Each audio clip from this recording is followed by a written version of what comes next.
Hey, I made a short video explaining why these videos are so helpful and just expressing ideas, getting them out from the cranium into the world.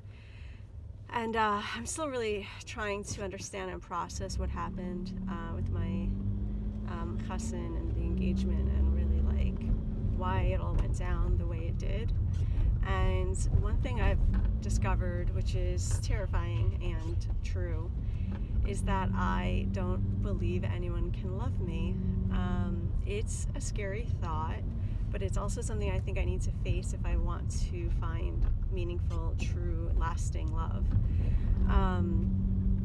It's interesting. There's this arousal of distrust when someone is like too nice to me, or it's like, what do they want from me kind of thinking.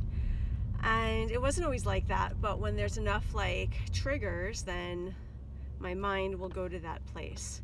So like trigger number one was my chassan wanted to leave a Friday night Shabbos meal, and I didn't quite understand his reason.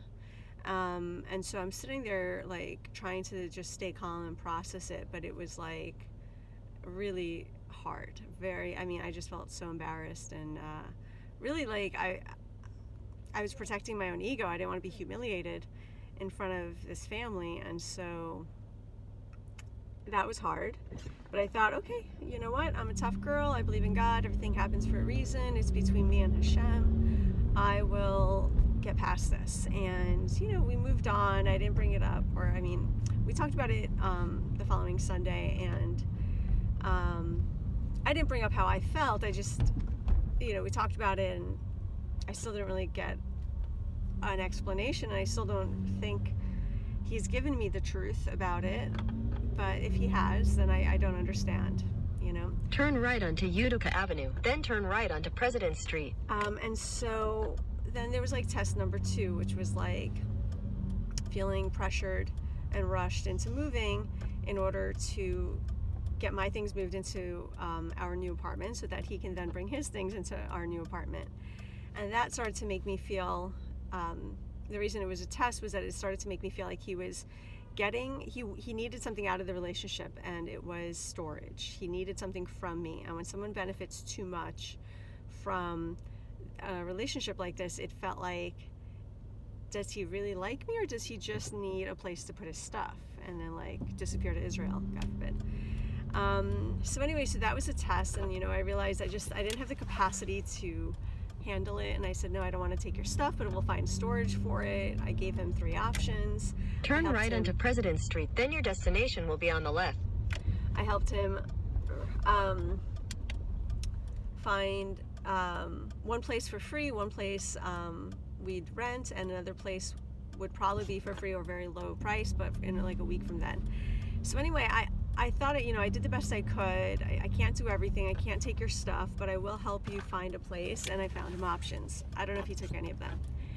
So that was a test. And then on Monday the 28th, I believe it was, of December, he helped me move again. He was amazing. He was so helpful. And we went to IKEA that night. It was either that Monday or Tuesday. It might have been Tuesday. Your destination is on the left. And it was another test because he mentioned to me he wanted to have a farbrengen after the wedding. And in my mind, I wasn't invited. I don't know if I was or not. I would love to ask him, but I never quite got clarity on that issue, even though I brought up to him that it was hurtful. And I just never really understood what he meant, what he wanted, what his intentions were. He wanted to farbreng for like an hour after the wedding, but I don't know if I was invited.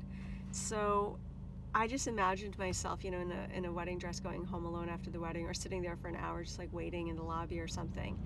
And it just triggered so much from my past of like waiting for a man and him never showing up. It happened when I was a teenager and waiting hours and hours. I think I was supposed to go to a concert and the guy just never picked me up. And then it happened once in my 20s where I actually flew to LA and a guy was supposed to pick me up.